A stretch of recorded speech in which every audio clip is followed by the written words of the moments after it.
Salut à tous, aujourd'hui nous nous retrouvons pour une réaction à une vidéo qui date un petit peu sur la chaîne de Sylvain Tigier où Olivier Delamarche, économiste français, nous parle d'inflation, même d'hyperinflation, de crise, d'or comme valeur refuge, d'euro et de Frexit.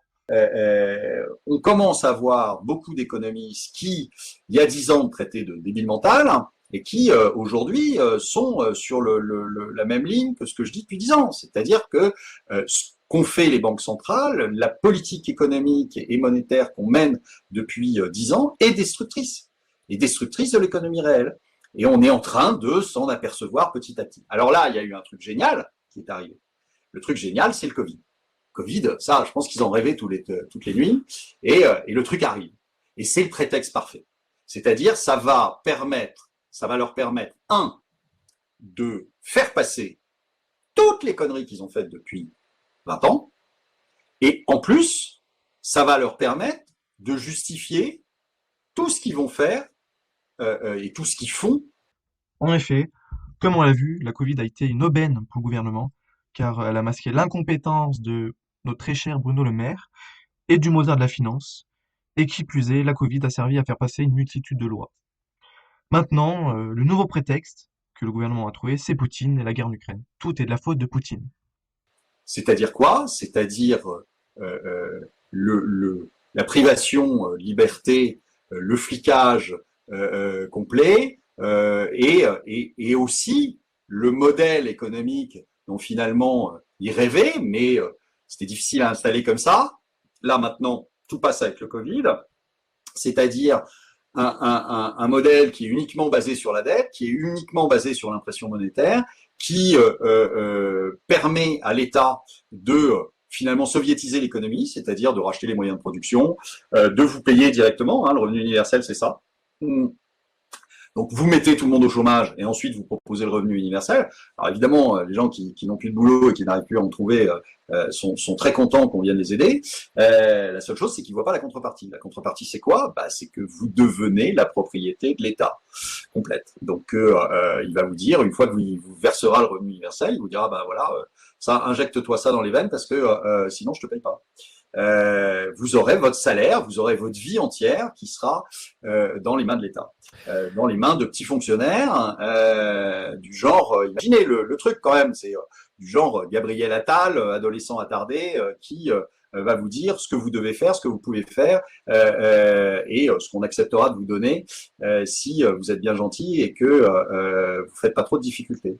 Donc voilà dans quel monde on est en train de vers quel monde on est en train de se diriger, c'est-à-dire un monde en gros à la chinoise, quoi, si vous voulez, c'est-à-dire vous aurez une note sociale, c'est déjà le cas, soit vous avez votre passe sanitaire, à ce moment-là vous avez accès à tout, soit vous n'avez pas votre passe sanitaire et à ce moment-là vous avez accès à rien. Et oui, la mode du QR code est de retour, mais au JO de Paris. Et sans ce QR code, nous pouvons circuler difficilement à Paris. Ça ne vous rappelle rien par hasard? Vous avez même certains sénateurs qui veulent vous enfermer dans la cave, comme les enfants que Sylvain a voulu enfermer dans la cave là, en début de conférence, mais eux, c'est ponctuel. Faites gaffe quand même qu'ils n'aient pas des verres et un tire-bouchon, mais voilà. Enfin, donc on est sur quelque chose qui est effarant. Je suis pas sûr que les gens se rendent compte, mais si honnêtement, si on vous avait dit ça il y a 5, 7, 8 ans, vous nous auriez traité de fou. Si on vous avait dit qu'il fallait un pass donné par l'État pour aller boire un café dans un bar, vous nous auriez traité de malade. Et pourtant, c'est la réalité. Donc, on en est là aujourd'hui. On en est là dans tous les pays qui se disent progressistes. Alors, ce qui est assez amusant, c'est que dès que vous ouvrez la radio, dès que vous ouvrez la télé, dès que vous regardez quelque chose sur YouTube, vous voyez des gens qui vous expliquent que tout ça, c'est le néolibéralisme, l'ultralibéralisme, l'ultracapitalisme. Mais il n'y a rien de capitaliste là-dedans, il n'y a rien de libéral là-dedans. C'est de l'Union soviétique je crois même qu'ils osaient même pas rêver de ça. Enfin, on est sur quelque chose qui n'a rien à voir avec du capitalisme ou avec une politique libérale. On est dans un truc où on vous enferme petit à petit.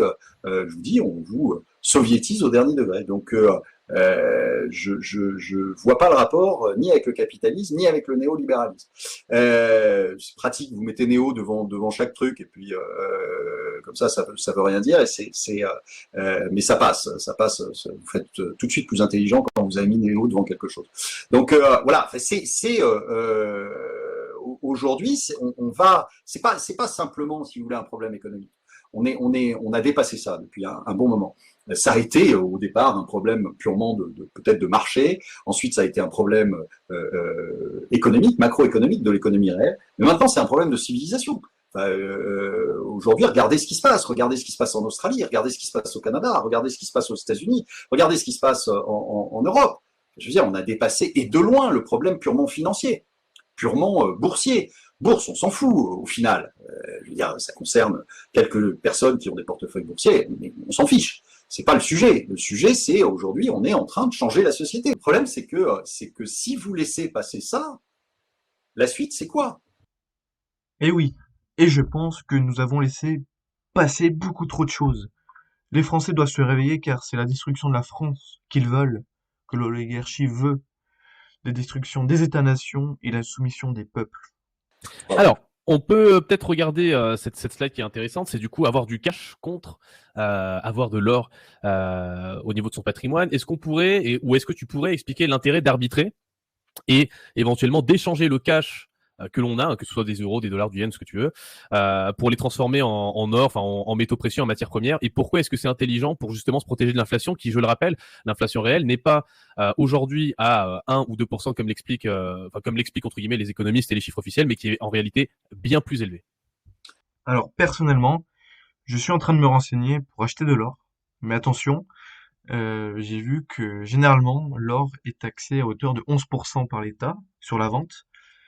Donc il faut se renseigner, il y a des pièces d'or ou des métaux précieux qui ne sont pas taxables en France, ou bien il faut tout simplement revendre à l'étranger. On peut, si on doit vraiment donner si on doit vraiment donner une évaluation, on est plutôt entre 4 et 6% par an qu'à 1 ou 2. Hein. Ouais, mais c'est déjà énorme parce que C'est énorme. si t'as une inflation à 4 ou 6% et que toi tu es aujourd'hui salarié employé, que tu as une augmentation annuelle de 1 ou 2%, tu t'appauvris mécaniquement en fait, Ah non, mais année après année. C'est-à-dire que tu travailles de plus en plus pour payer de plus en plus d'impôts pour ensuite avoir de moins en moins de pouvoir d'achat. Donc en fait, tu t'appauvris, mais c'est horrible en fait, tu vois. oui, C'est pour ça qu'il faut mais on est expliquer bien comment. d'accord. Donc je vais vous parler en fait, de la troisième inflation, celle qui va nous tomber dessus à un moment, et là pour le coup, rétamer tous les patrimoines. C'est l'hyperinflation. C'est-à-dire, moi j'aime pas du tout ce terme parce que je trouve qu'il veut pas dire grand-chose. C'est l'effondrement de la monnaie. Alors, pour ceux qui ont encore des doutes, etc., quand on imprime, d'accord, le gâteau n'augmente pas, mais quand on le divise, on finit par avoir des miettes. D'accord. Donc quand on imprime des billets à tour de bras, comme on le fait depuis 20 ans maintenant, quand on imprime des billets à tour de bras, et on a nettement accéléré à partir de 2008, et là on a réaccéléré au moment du Covid, quand on imprime à tour de bras, eh bien, on finit toujours par avoir une monnaie qui s'écroule totalement. Bon. Alors, qu'est-ce que ça veut dire, s'écrouler totalement? S'écrouler totalement, c'est ce qui se passe au Liban, c'est ce qui s'est passé au Venezuela, c'est ce qui s'est passé avant en Argentine, c'est ce qui s'est passé. Ça se passe systématiquement. Et les pays que je viens de vous citer sont des pays qui, au départ, étaient des pays riches, beaucoup plus riches que la France. Hein. Donc, ne pensez pas que ça ne peut pas arriver parce qu'on est français. Non, ça arrivera. Je suis d'accord, nous allons nous effondrer d'un seul coup, parce que nos gouvernants depuis des années ont accumulé les conneries. La crise qui arrive sera pire que celle de 2008, je vous l'annonce. Et là, vraiment, pour se relever, il faudra élire des gens compétents à la tête de l'État, parce que ce seront pas les mêmes qui nous ont mis dans la merde qui vont nous relever. Hein. Ça arrivera parce que c'est inéluctable.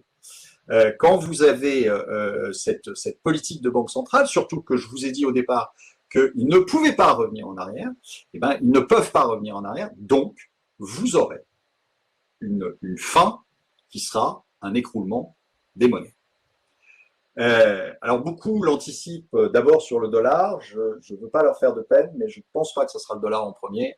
Et je pense que ça sera des monnaies faibles. Et les monnaies faibles, par exemple, c'est l'euro. Alors, je ne sais pas s'il parle de faible au sens fragile ou au sens monétaire, car l'euro est plutôt une monnaie forte au sens monétaire du terme. Donc, un écroulement de la monnaie. Et cet écroulement de la monnaie, c'est un moment, une rupture de confiance entre celui qui l'émet, l'État, d'accord, et celui qui l'utilise, c'est-à-dire vous et moi. Et on voit bien d'ailleurs ce qui est en train de se dessiner hein, là-dessus, c'est-à-dire que vous avez dans l'idée une suppression du cash, vous avez Madame Lagarde qui vous annonce qu'elle va faire un euro numérique, parce que Madame Lagarde ne s'était pas aperçue. Pour l'instant, l'euro, il est quand même vachement numérique depuis déjà longtemps. Si vous voulez, hein, vous avez de moins en moins de gens qui payent en cash, vous avez de plus en plus de gens qui payent avec leur téléphone ou avec une carte, et que je sache, c'est bien du numérique. Ça veut dire quoi? Ben, ça veut dire tout simplement que on va essayer de faire en sorte de vous bloquer et d'avoir la main sur l'ensemble de vos dépenses, l'ensemble de votre patrimoine, etc. Et qu'on pourra l'annuler évidemment à tout moment ou se servir dedans à tout moment. C'est ça le but du jeu, c'est pas autre chose. Hein. C'est de vous fliquer encore plus que vous ne l'êtes aujourd'hui, ce qui est déjà pas mal, hein, parce que figurez-vous, quand vous payez par carte, votre banquier, c'est absolument toute votre vie, et quand vous payez par votre téléphone, c'est exactement la même chose. Donc, mais ça sera encore plus facile si vous voulez de faire main basse sur vos actifs. Donc oui, l'or est une défense parce que depuis tout temps, je rappelle que l'or était une monnaie déjà il y a plusieurs milliers d'années et que ça n'a pas vocation à changer. Alors est-ce que pourquoi est-ce que c'est intéressant d'avoir de l'or? Tout simplement parce que c'est une réserve de valeur, et puis aussi parce que c'est beaucoup plus compliqué, si vous voulez, pour eux, d'aller le chercher que d'appuyer sur un bouton et de vous effacer votre compte dans une banque.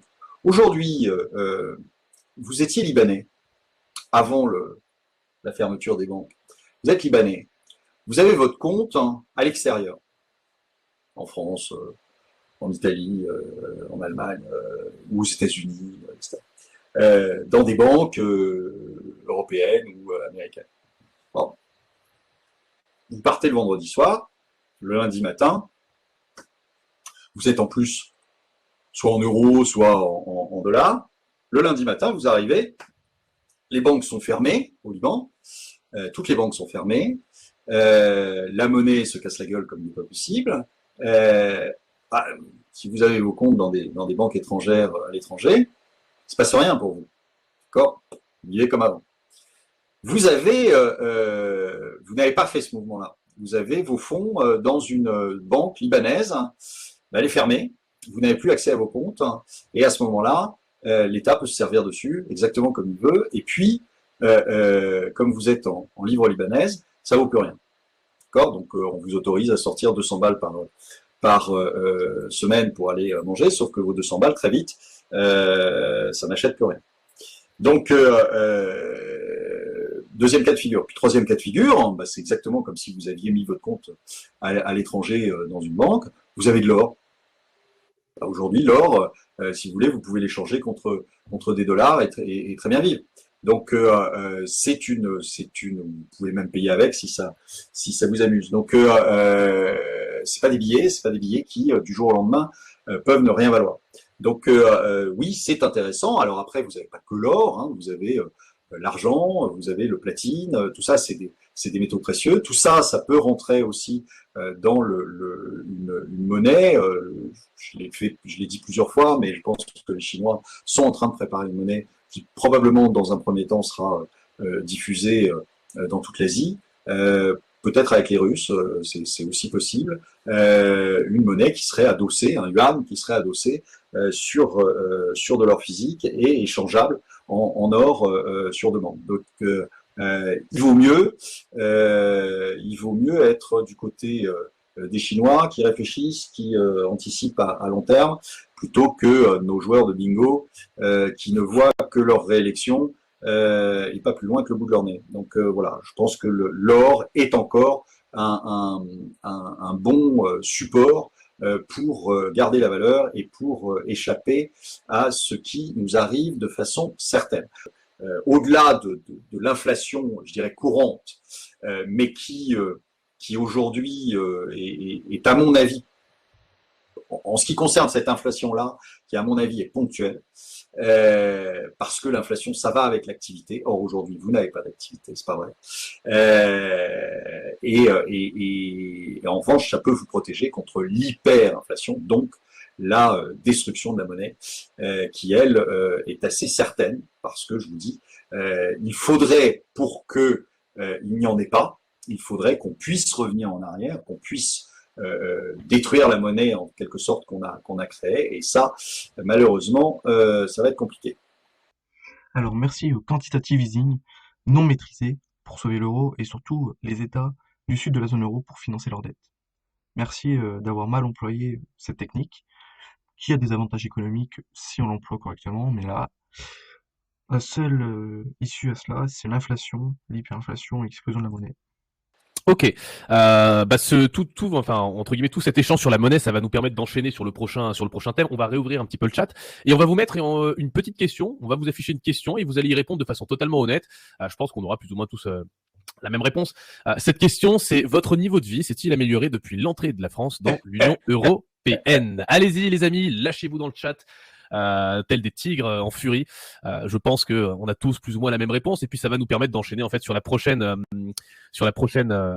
partie de cette présentation, de cette conférence en ligne spéciale rentrée. Votre niveau de vie s'est-il amélioré depuis l'entrée de la France dans l'Union européenne? On verra ensuite pourquoi il s'est amélioré ou pas. Alors après, je sais pas, ça se trouve pour vous, ça s'est bien passé, mais je pense que pour la plupart des gens, ça s'est pas bien passé.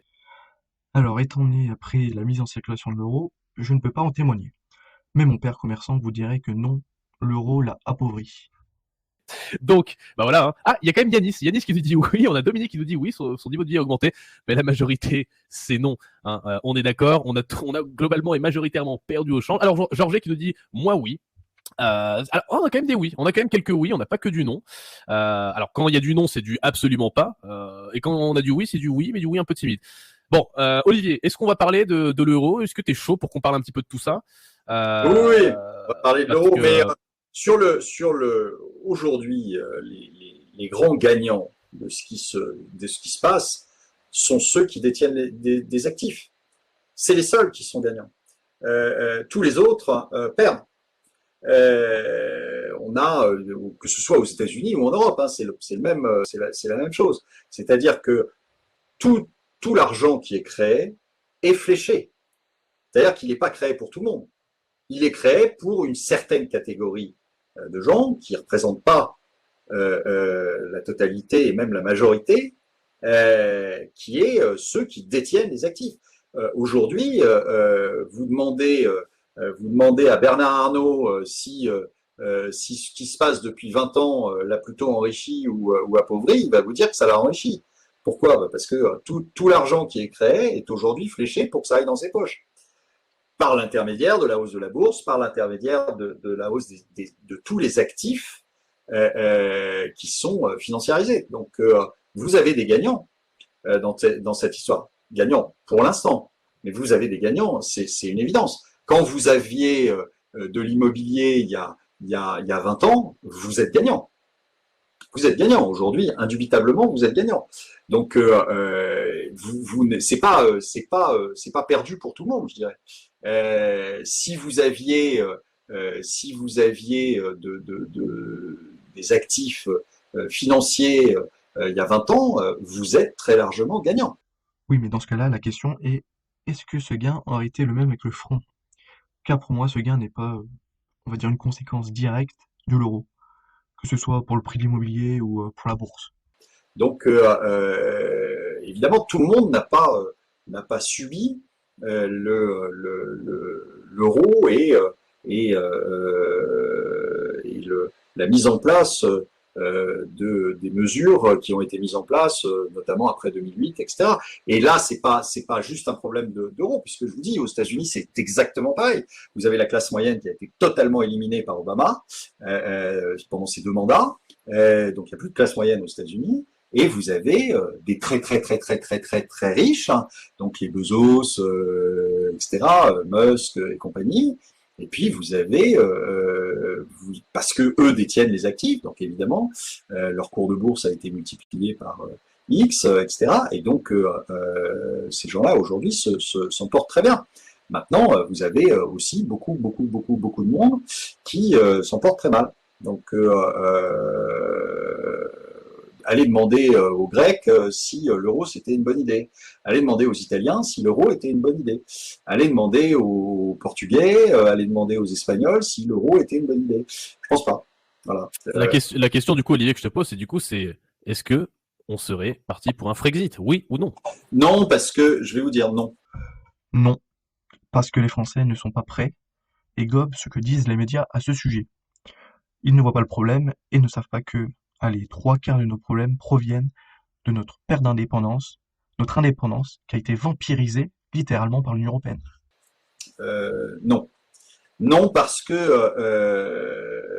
le problème, c'est que je ne pense pas que ça se passera par la France, parce que regardez, même dans les programmes des gens qui se déclarent pour la présidentielle, vous n'en avez pas beaucoup qui sont pour sortir de l'euro et pour sortir de l'Union européenne. Donc, et c'est quelque chose qui, malheureusement, comme c'est tabou, hein, moi je suis contre l'euro. Quand j'étais sur BFM, j'attaquais l'euro, mais on me traitait tout de suite de nazi, etc. Parce que comme il n'y a pas de, comme ils ont très peu finalement d'arguments, il faut qu'ils vous insultent tout de suite pour essayer de vous faire taire. Donc il n'y a pas de discussion aujourd'hui, il n'y a pas de préparation à ça. Donc ça veut dire que on va le subir, on va pas être actif dedans. Ça peut être les pays du Sud. Là, vous avez des élections en Italie, etc. Ça peut être par les pays du Sud, mais ça peut être aussi par les pays du Nord, hein, c'est-à-dire les frugaux qui, au bout d'un moment, en ont marre de toujours payer pour les Italiens, pour les Français, pour les Espagnols, pour les Portugais, etc. Et qui peuvent dire, au bout d'un moment, faire leurs calculs, plus, moins. Est-ce qu'on y gagne à rester ou est-ce que finalement ça nous coûte plus cher et qui sortiront. Mais c'est aujourd'hui, enfin, que quelqu'un me donne une bonne raison, un avantage qu'on a eu à être dans le haut. Il n'y en a pas. Il n'y en a pas. Il n'y en a aucun.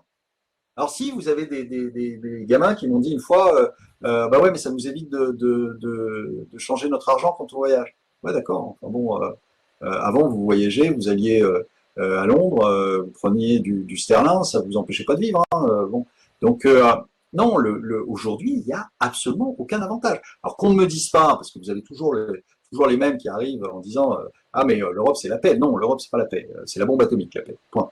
Donc regardez ce qui s'est passé en Serbie, en Croatie. Non, c'est pas la paix. Donc ça c'est une fausse idée.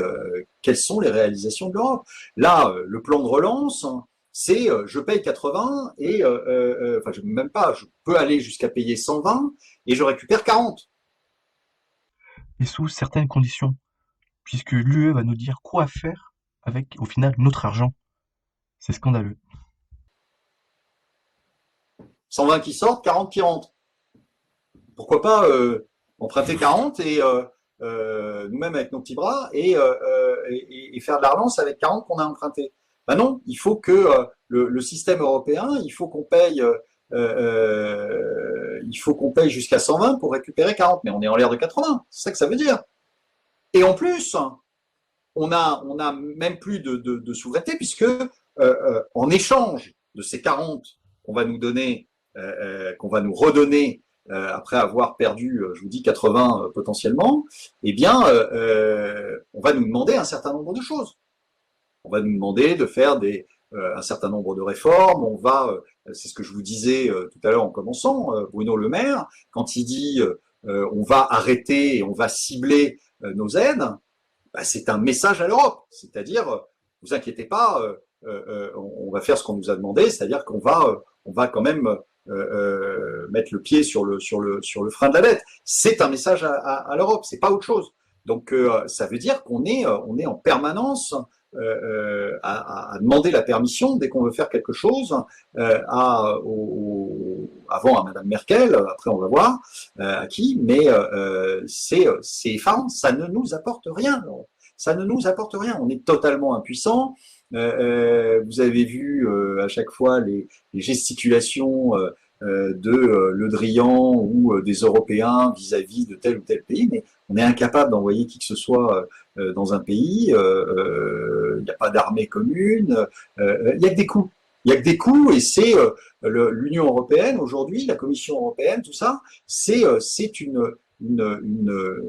recyclage de gens qui ont été souvent incompétents pendant des années chez nous, en France et ailleurs en Europe, et qu'on va recycler dans les institutions européennes pour que ils puissent confortablement finir leur carrière là-bas, payés par nous toujours, à pas faire grand-chose sauf nous embêter.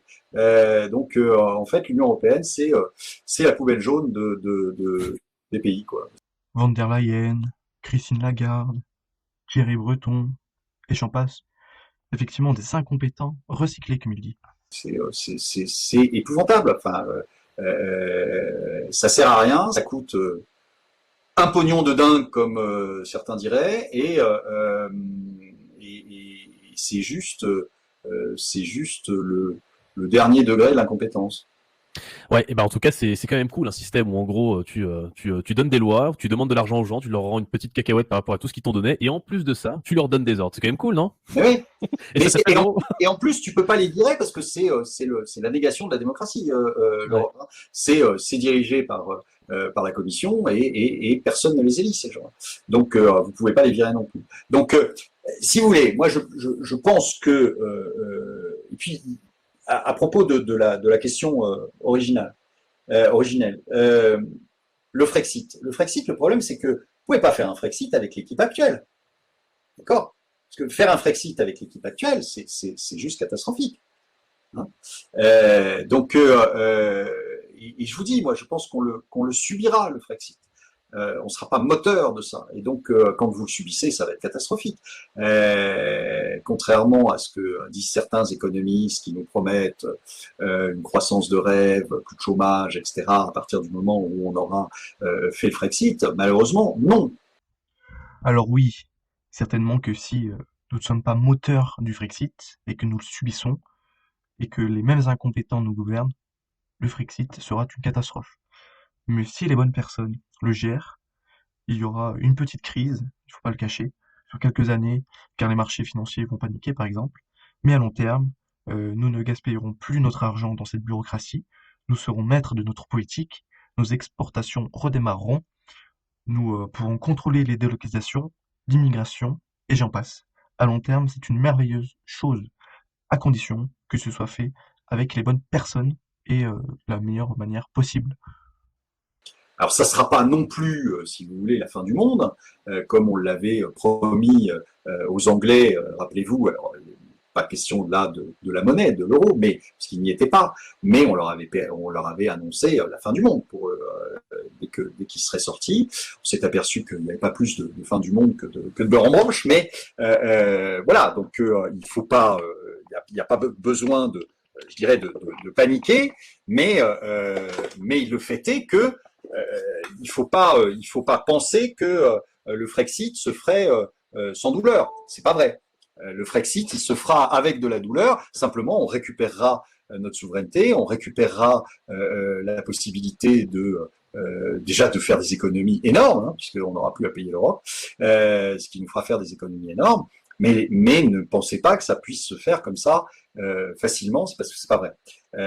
Vous aurez des difficultés. Vous avez bien vu d'ailleurs les négociations avec le Royaume-Uni. C'est une secte, hein, l'Union européenne. Donc vous en sortez pas comme ça. Hein. Ça va être compliqué. Mais moi, je pense que la première des choses, vraiment le point principal, si vous voulez, des élections là de 2022, ce serait de voter pour quelqu'un qui veut sortir de l'Union européenne. Parce que tout le reste, c'est du blabla.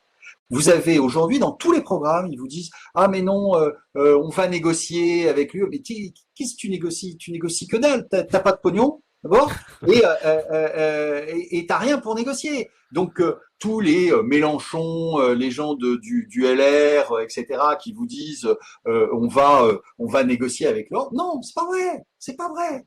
C'est absolument faux. Donc si vous restez dans l'Union européenne, vous restez dans ce modèle-là. Et vous en subirez malheureusement les conséquences. Donc on va continuer avec toutes ces aberrations qu'il y a. Et puis vous avez le reste qui se rêve, comme Macron, qui se rêve en empereur d'Europe,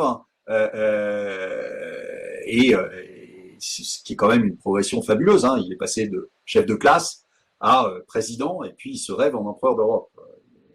Il aurait mieux fait de rester chef de classe, ça nous aurait moins coûté.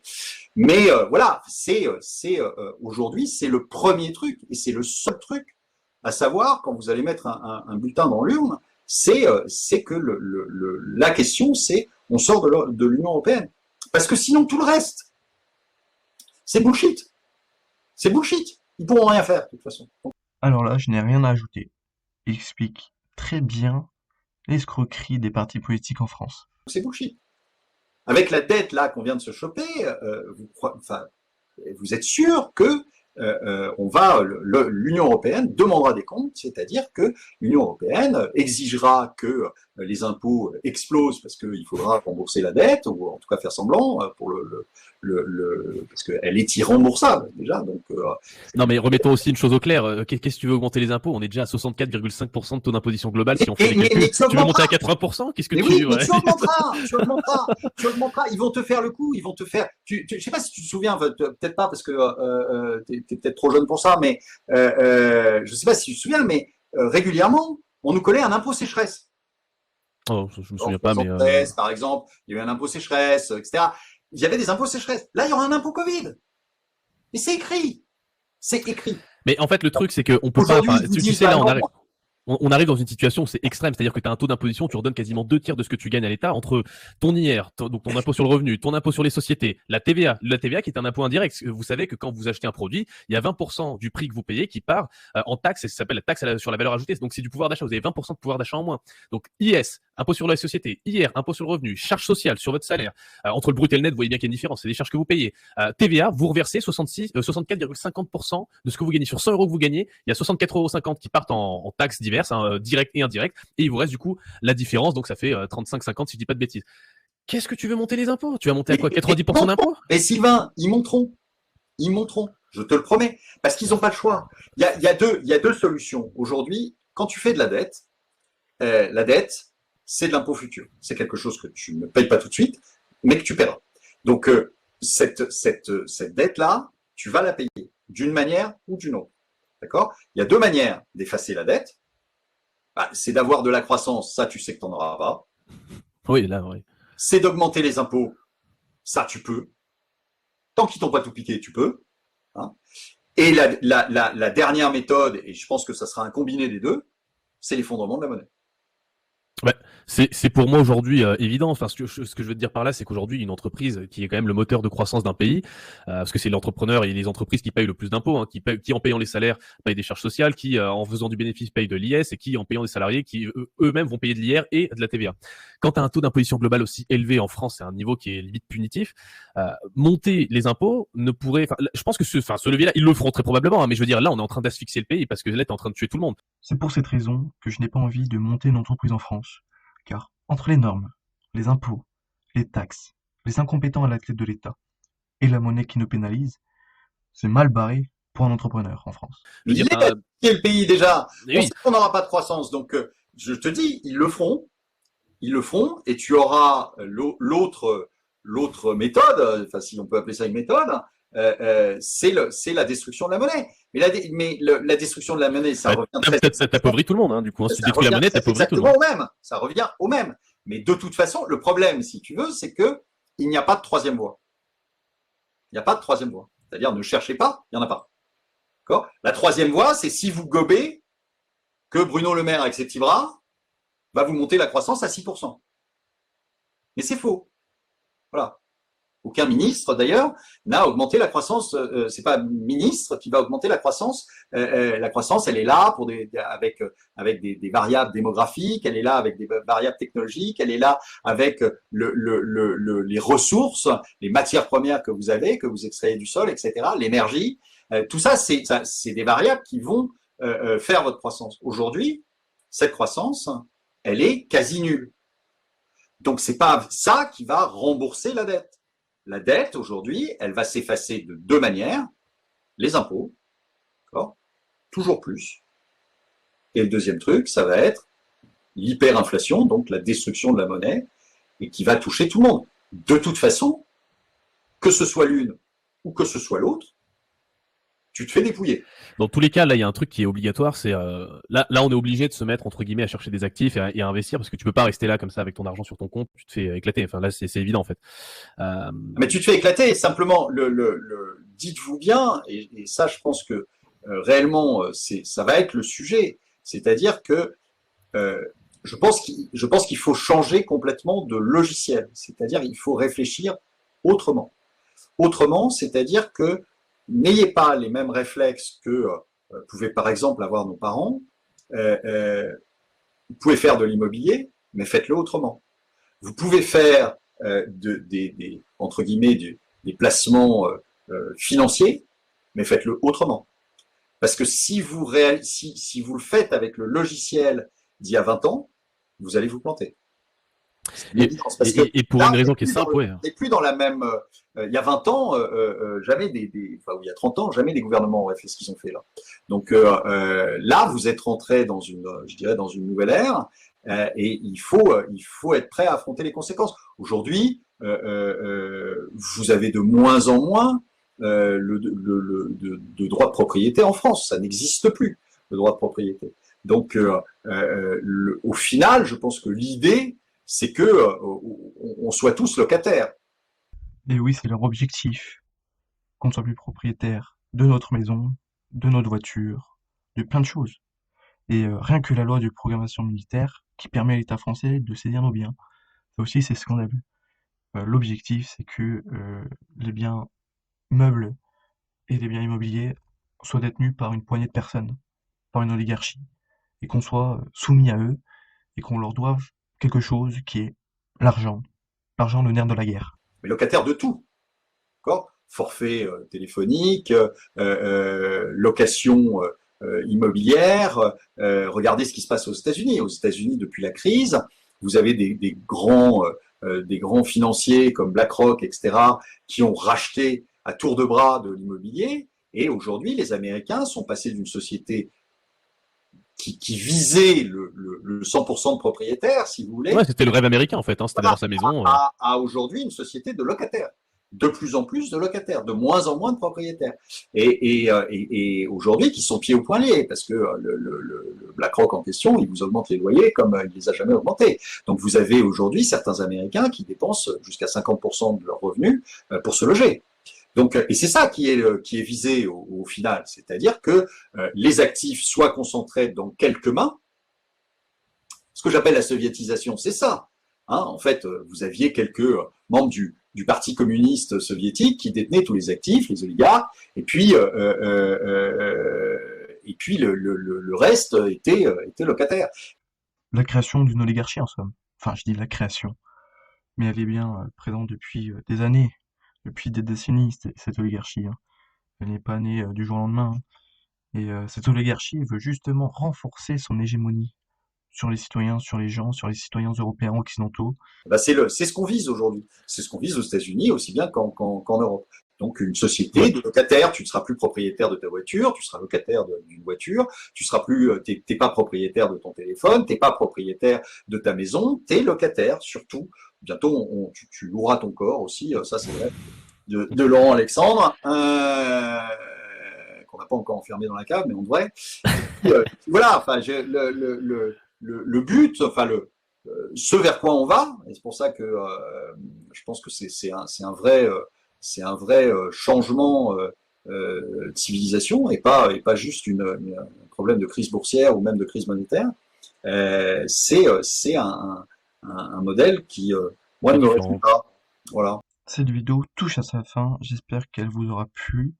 Alors, la vidéo sur laquelle j'ai fait la réaction date un petit peu, mais je trouve qu'elle est encore d'actualité. Voilà. Sur ce, je vous souhaite une bonne journée et à la prochaine pour une nouvelle vidéo.